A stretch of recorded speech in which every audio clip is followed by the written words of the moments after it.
Yon lamp its line of quivering light shoots from my lady's bower, but why should beauty's lamp be bright at midnight's lonely hour? Old Ballad. The mode of life at Osbaldistone Hall was too uniform to admit of description. Diana Vernon and I enjoyed much of our time in our mutual studies. The rest of the family killed theirs in such sports and pastimes as suited the seasons, in which we also took a share. My uncle was a man of habits, and by habit became so much accustomed to my presence and mode of life, that, upon the whole, he was rather fond of me than otherwise. I might probably have risen yet higher in his good graces, had I employed the same arts for that purpose which were used by Rashleigh, who, availing himself of his father's disinclination to business, had gradually insinuated himself into the management of his property. But although I readily gave my uncle the advantage of my pen and my arithmetic so often as he desired to correspond with a neighbour, or settle with a tenant, and was, in so far, a more useful inmate in his family than any of his sons, yet I was not willing to oblige Sir Hildebrand by relieving him entirely from the management of his own affairs, so that, while the good knight admitted that Nevoy Frank was a steady, handy lad, he seldom failed to remark in the same breath, that he did not think he should ha' missed Rashleigh so much as he was like to do. As it is particularly unpleasant to reside in a family where we are at variance with any part of it, I made some efforts to overcome the ill will which my cousins entertained against me. I exchanged my laced hat for a jockey cap, and made some progress in their opinion. I broke a young colt in a manner which carried me further into their good graces. A bet or two opportunely lost to Dickon, and an extra health pledged with Percy, placed me on an easy and familiar footing with all the young squires, except Thorncliffe. I have already noticed the dislike entertained against me by this young fellow, who, as he had rather more sense, had also a much worse temper than any of his brethren. Sullen, dogged, and quarrelsome, he regarded my residence at Osbaldistone Hall as an intrusion, and viewed with envious and jealous eyes my intimacy with Diana Vernon, whom the effect proposed to be given to a certain family compact assigned to him as an intended spouse. That he loved her could scarcely be said, at least without much misapplication of the word, but he regarded her as something appropriated to himself, and resented internally the interference which he knew not how to prevent or interrupt. I attempted a tone of conciliation towards Thorncliffe on several occasions, but he rejected my advances with a manner about as gracious as that of a growling mastiff, when the animal shuns and resents a stranger's attempts to caress him. I therefore abandoned him to his ill humour, and gave myself no further trouble about the matter. Such was the footing upon which I stood with the family at Osbaldistone Hall, but I ought to mention another of its inmates with whom I occasionally held some discourse. This was Andrew Fairservice, the gardener who, since he had discovered that I was a Protestant, rarely suffered me to pass him without proffering his Scotch mull for a social pinch. There were several advantages attending this courtesy. In the first place, it was made at no expense, for I never took snuff, and secondly, it afforded an excellent apology to Andrew, who was not particularly fond of hard labor, for laying aside his spade for several minutes. But, above all, these brief interviews gave Andrew an opportunity of venting the news he had collected, or the satirical remarks which his shrewd northern humor suggested. "I am saying, sir," he said to me one evening, with a face obviously charged with intelligence, "I hae been down at the Trinlano." "Well, Andrew, and I suppose you heard some news at the alehouse?" "Na, sir, I never gang to the alehouse, that is unless ony neighbour was to gie me a pint, or the like o' that, but to gang there on ane and coat-tail, is a waste o' precious time and hard-won siller dot. But I was down at the Trinlano, as I was saying, about a wee bit business o' my Anwy Matty Simpson, that wants a for pit or TWA o' peers that will never be missed in the house, and when we were at the thrangest o' our bargain, was sold come in but Pate Macready the travelling merchant?" "Peddler, I suppose you mean?" "Ian as your honour likes to see him, but it's a creditable calling in again few, and has been lang in use wy our folk. Pate's a far owa cousin o' mine, and we were blithe to meet wy ane either." "And you went and had a jug of ale together, I suppose, Andrew? For heaven's sake, cut short your story." "Bide a wee, you Southrons are in sic a hurry, and this is something concerns yourself, and ye wad tak patience to hear 't yill, deal a drap o' yill did paid offer me, but Matty gie a spaith a drap skimmed milk, and ane o' her thick 8 jannocks, that was as wad and raw as a divot. Oh, for the bonny girdle cakes o' the north, and sae we sat down and took out our clavers. I wish you would take them out just now. Pray, tell me the news, if you have got any worth telling, for I can't stop here all night. Then, if ye maun hate, the folk in Lunnon are a clean wood about this bit job in the north here. Clean wood? What's that? Oh, just real daft, neither to hod nor to bind, a hurdy-gurdy clean through ither, the deal's our Jock Wobster. Frank and Andrew Fairservice. But what does all this mean? Or what business have I with the devil or Jack Webster? Said Andrew, looking extremely knowing, it's just that the dirtim's all about yon man's portmanty. Whose portmanteau? Or what do you mean? Oh, just the man Morris's, that he said he lost yonder, but if it's no your honour's affair, as little is it mine, and I mauna lose this gracious evening. And, as if suddenly seized with a violent fit of industry, Andrew began to labour most diligently. My attention, as the crafty knave had foreseen, was now arrested, and unwilling, at the same time, to acknowledge any particular interest in that affair, by asking direct questions, I stood waiting till the spirit of voluntary communication should again prompt him to resume his story. Andrew dug on manfully, and spoke at intervals, but nothing to the purpose of Mr. Macready's news, and I stood and listened, cursing him in my heart, and desirous at the same time to see how long his humour of contradiction would prevail over his desire of speaking upon the subject which was obviously uppermost in his mind. Am trenching up the sparrowgrass, and am gone to saw some missy gun beans. They winna want them to their swine's flesh, I as warrant muckle good may it do them. And sick like dung as the grieve has gene me, it should be wheat stray, or aten at the worst oat, and its peas dirt, as fizzenless as chucky stains. But the huntsman guides as he likes about the stable-yard, and he's selled the best o' the litter, I as warrant. But, howsoever, we mauna lose a turn out this Saturday at e'en, for the wather's sair broken, and if there's a fair day in 7, Sunday's sure to come and lick it up. Howsomever, I'm no denying that it may settle, if it be heaven's will, till Monday morning, and what's the use o' my breaking my back at this rate? I think, I'll e'en awa hame, for yon's the curfew, as they see they're jawing in Bell. Accordingly, applying both his hands to his spade, he pitched it upright in the trench which he had been digging and, looking at me with the air of superiority of one who knows himself possessed of important information, which he may communicate or refuse at his pleasure, pulled down the sleeves of his shirt, and walked slowly towards his coat, which lay carefully folded up upon a neighbouring garden seat. I must pay the penalty of having interrupted the tiresome rascal, thought I to myself, and even gratify Mr. Fairservice by taking his communication on his own terms. Then raising my voice, I addressed him, and after all, Andrew, what are these London news you had from your kinsman, the travelling merchant?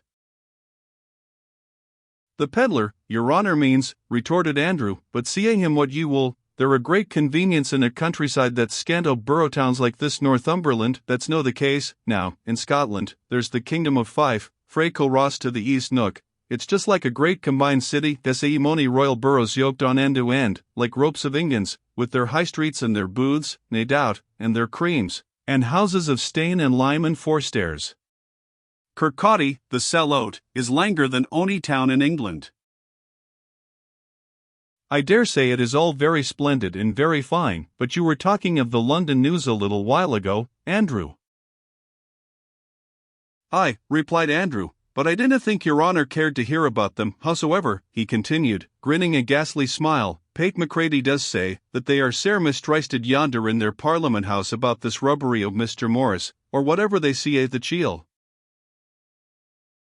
In the House of Parliament, Andrew, how came they to mention it there? Oh, that's just what I said to Pate. If it like your honour, I'll tell you the very words. It's no worth making a lie for the matter, Pate, said I. What ado had the lords and lairds and gentles at Lunnon, and why the carle and his wayless, when we had a Scotch Parliament, Pate, says I, and deal racks their thraples that reft us out. They sate dousely down and made laws for a hale country in Kinrick, and never fashed their beards about things that were competent to the judge ordner out the bounds. But I think, said I, that if a kalewife poed of her neighbours much they wad hae the twasome oath them into the Parliament House of Lunnon. It's just, said I, amaist as silly as our old daft laird here and his gummerels o' sons, why his huntsmen and his hounds, and his hunting cattle and horns, riding hale days after a bit beast that win away saxpons when they hae catched it.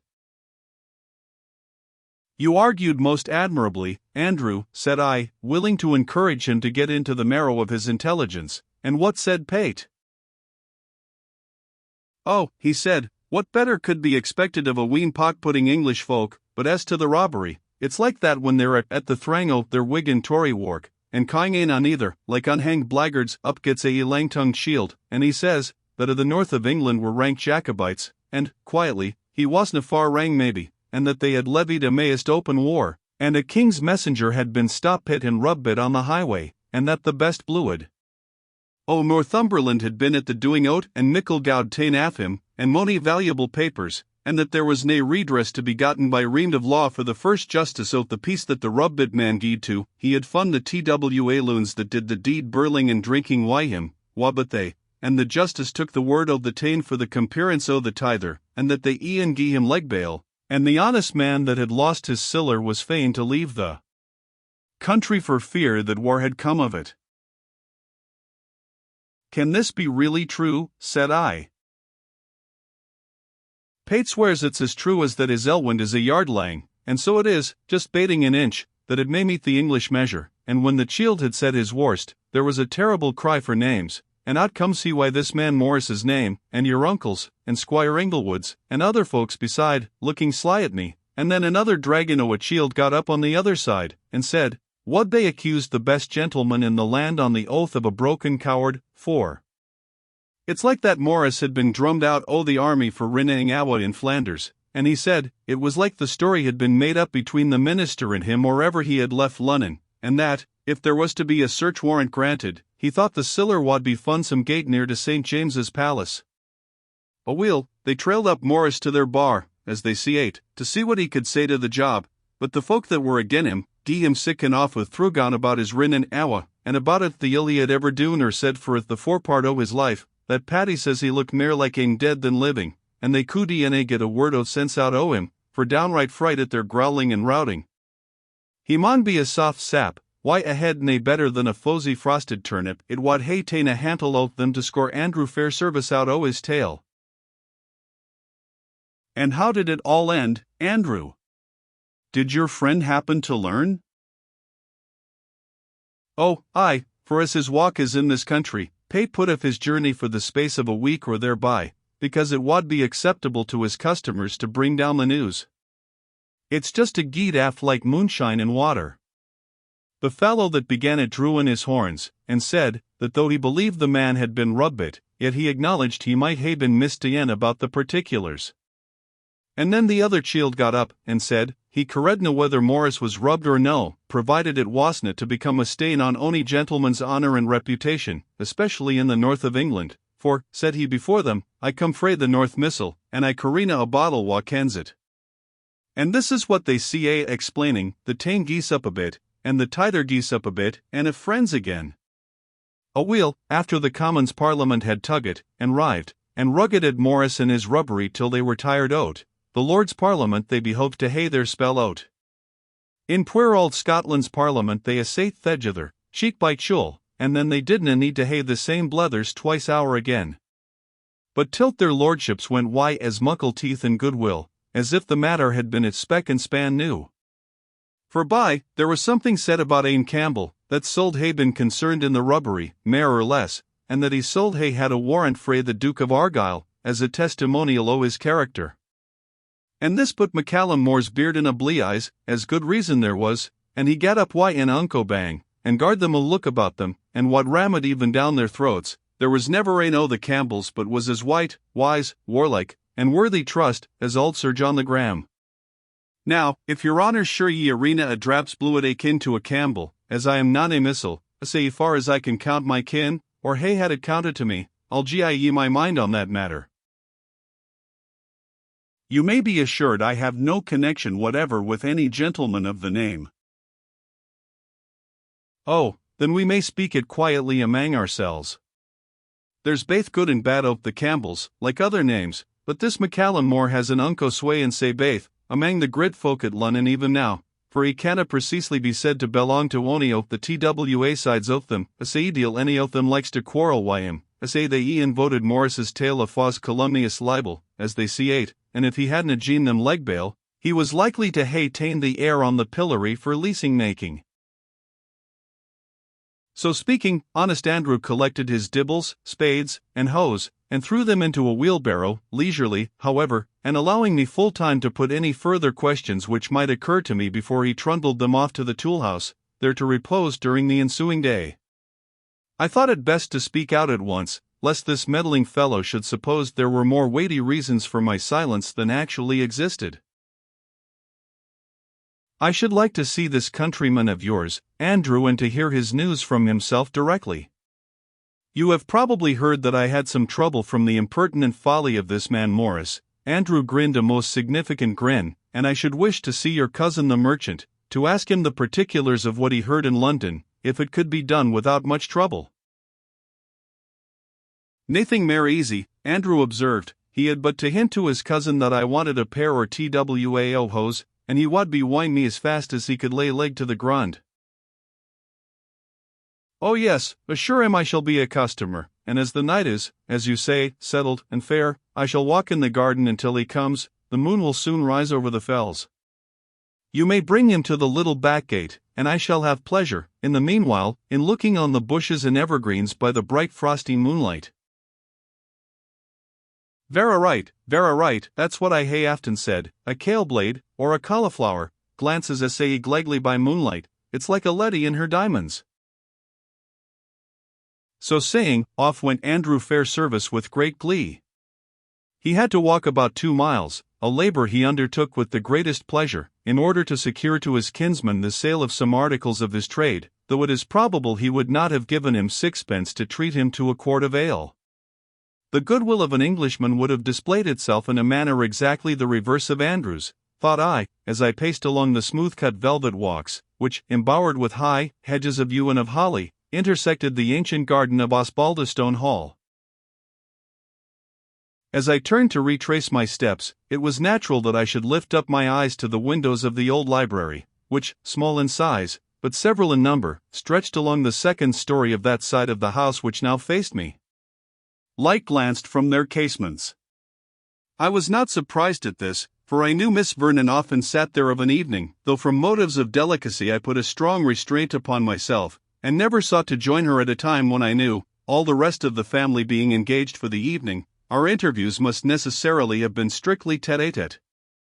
In the mornings we usually read together in the same room, but then it often happened that one or other of our cousins entered to seek some parchment duodecimo that could be converted into a fishing book, despite its gildings and illumination, or to tell us of some sport toward, or from mere want of knowing where else to dispose of themselves. In short, in the mornings the library was a sort of public room, where man and woman might meet as on neutral ground. In the evening it was very different and bred in a country where much attention is paid, or was at least then paid, to bienséance. I was desirous to think for Miss Vernon concerning those points of propriety where her experience did not afford her the means of thinking for herself. I made her therefore comprehend, as delicately as I could, that when we had evening lessons, the presence of a third party was proper. Miss Vernon first laughed, then blushed, and was disposed to be displeased, and then, suddenly checking herself, said, I believe you are very right, and when I feel inclined to be a very busy scholar, I will bribe old Martha with a cup of tea to sit by me and be my screen. Martha, the old housekeeper, partook of the taste of the family at the Hall. A toast in tankard would have pleased her better than all the tea in China. However, as the use of this beverage was then confined to the higher ranks, Martha felt some vanity in being asked to partake of it, and by dint of a great deal of sugar, many words scarce less sweet, and abundance of toast and butter, she was sometimes prevailed upon to give us her countenance.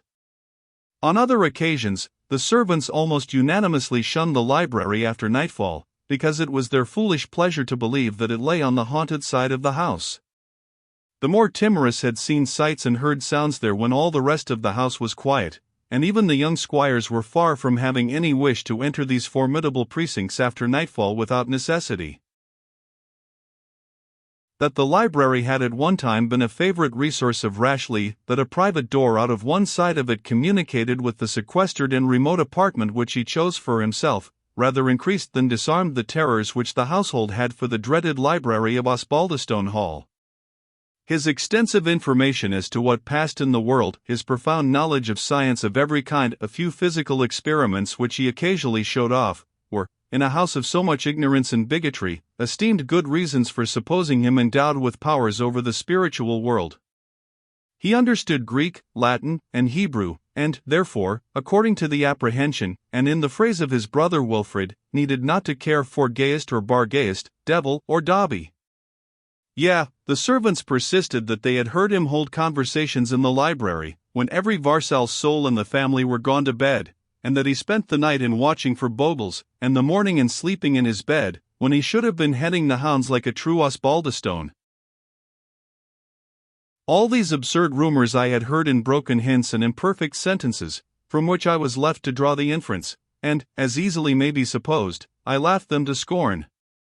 But the extreme solitude to which this chamber of evil fame was committed every night after curfew time, was an additional reason why I should not intrude on Miss Vernon when she chose to sit there in the evening. To resume what I was saying, I was not surprised to see a glimmering of light from the library windows, but I was a little struck when I distinctly perceived the shadows of two persons pass along and intercept the light from the first of the windows, throwing the casement for a moment into shade. It must be old Martha, thought I, whom Diana has engaged to be her companion for the evening, or I must have been mistaken, and taken Diana's shadow for a second person. No, by heaven! It appears on the second window, two figures distinctly traced, and now it is lost again. It is seen on the third, on the fourth, the darkened forms of two persons distinctly seen in each window as they pass along the room, betwixt the windows and the lights. Whom can Diana have got for a companion? The passage of the shadows between the lights and the casements was twice repeated, as if to satisfy me that my observation served me truly, after which the lights were extinguished, and the shades, of course, were seen no more. Trifling as this circumstance was, it occupied my mind for a considerable time.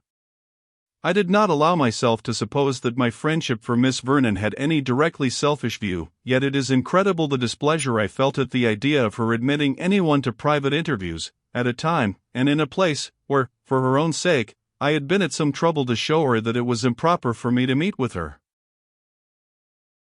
Silly, romping, incorrigible girl, said I to myself, on whom all good advice and delicacy are thrown away. I have been cheated by the simplicity of her manner, which I suppose she can assume just as she could a straw bonnet, or at the fashion, for the mere sake of celebrity. I suppose, notwithstanding the excellence of her understanding, the society of half a dozen of clowns to play at whisk and swabbers would give her more pleasure than if Ariosto himself were to awake from the dead. This reflection came the more powerfully across my mind, because, having mustered up courage to show to Diana my version of the first books of Ariosto, I had requested her to invite Martha to a tea party in the library that evening, to which arrangement Miss Vernon had refused her consent, alleging some apology which I thought frivolous at the time. I had not long speculated on this disagreeable subject, when the back garden door opened, and the figures of Andrew and his countryman, bending under his pack, crossed the moonlight alley, and called my attention elsewhere. I found Mr. Macready, as I expected, a tough, sagacious, long-headed Scotchman, and a collector of news both from choice and profession. He was able to give me a distinct account of what had passed in the House of Commons and House of Lords on the affair of Morris, which, it appears, had been made by both parties a touchstone to ascertain the temper of the Parliament. It appeared also, that, as I had learned from Andrew, by second hand, the ministry had proved too weak to support a story involving the character of men of rank and importance, and resting upon the credit of a person of such indifferent fame as Morris, who was, moreover, confused and contradictory in his mode of telling the story.